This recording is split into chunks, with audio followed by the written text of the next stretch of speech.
Менімше қаланың ішінен бұндай арзан жер орын шықпаған шығар. Ал әзіз достар, 50 коттеджге мұрат етеміз. 50 коттедж 9-шы проезде осы жер планымыз сатылады.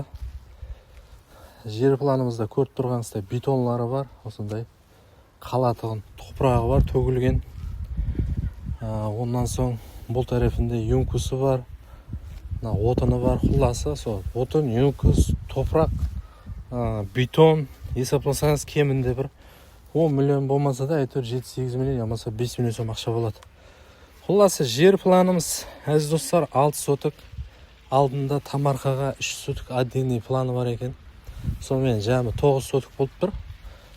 Енді бақасы сол 120 миллион айтады, 100 миллионның дөңгелегіне келседі. Экрандағы номерлерге хабарласамыз, әлбетте 50 коттеджден жер орын, ямаса осындай жер іздеп жүрген достарға бұл видеоны жібереміз. Ондан соң комментарияға өтіп, арзан ба, қымбат па жазып кетеміз.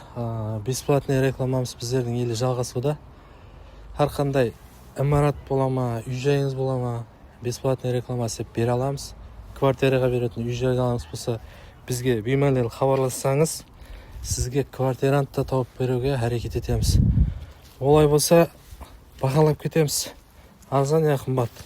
Әзіз достар, көріп тұрғаныңыздай неке көше тарифіне шықтық. Бұл тарифі 9-шы проезд.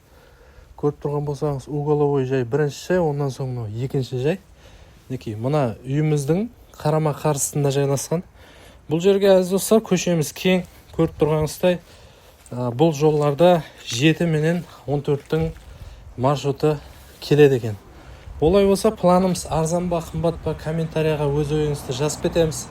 Мысалы, сіз алатын болсаңыз, ямаса сіз бағалайтын болсаңыз, неше миллионға бағалайсыз? Комментарияға оны да жазып кетің.